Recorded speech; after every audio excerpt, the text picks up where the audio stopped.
అదే జో నేను చెప్తున్నాను, పెళ్ళైతే మనకున్న స్వతంత్రం పోతుంది. నేను నా అనుభవంలో చెబుతున్నాను. ఇవన్నీ మనం చేసే తప్పులే అనుకుంటున్నాను.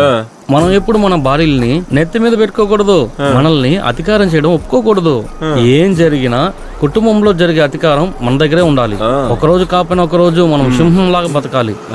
మీ ఆవిడ కాల్ చేశారు, ఆఫీస్ నుంచి వచ్చేటప్పటికి బియ్యం నానబెట్టారంట, మర్చిపోకుండా రుబ్బేమన్నారు. తను చెప్పేది చూస్తుంటే అన్ని తనే చేస్తున్నట్టుంది. రోజు నేనే చేస్తున్నాను. ఉదయనా తన చీరను నేనే ఉతికేసి వచ్చాను. తృప్తి లేకపోతే ఏం చేయాలి? అదే జో చెప్పనొస్తున్నాను.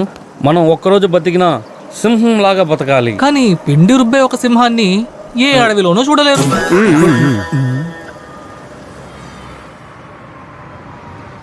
నమస్కారం. హాయ్. జో, ఏంటి మేడం? సిటీ లోపల షాపింగ్కి వెళ్ళొస్తున్నాను. నువ్వు నాతో రా జో. ఆ, అన్నిటినీ ఫ్లాట్కి తీసుకెళ్ళాలి. నాకు కాస్త హెల్ప్ చేస్తావా? ఓకే మేడం, నేను వస్తాను. Bye bye. సరే వస్తానన్నా. ఓ వెళ్ళు. చూసావా, ఒక అమ్మాయి పిలవంగానే సిగ్గు లేకుండా తన వెనకాల వెళ్తున్నాడు. దీనినే నేను చెప్పింది.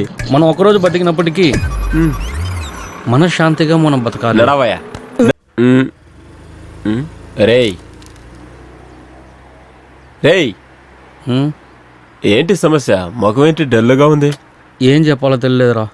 ఇంట్లో జరిగే విషయం ఆలోచించేటప్పుడు చాలా కష్టంగా ఉంది. ఏంట్రా విషయం? ఇంట్లో ఏమైంది? మందు తాగి చెల్లెల్ని కొట్టి వాళ్ళ పుస్తకాలని చింపేసి ఇంట్లో ఉన్న కిటికీల్ని విరక్కొట్టి కావట్లేదురా. నాన్న అంతలా తాగుతాడారా? మా నాన్న అసలు ముట్టుకోడు. అయితే ఇదంతా చేస్తుంది ఎవరు? నేనే. ఆ, ఈరోజు అలా జరుగుతుందనేదే కష్టంగా ఉంది. చాలా కష్టంగా ఉంది. హెల్ప్ చేయడానికి ఎవరు లేరు. రెండు ఇచ్చానంటే చూడు, కథలు చెప్పుకుంటా.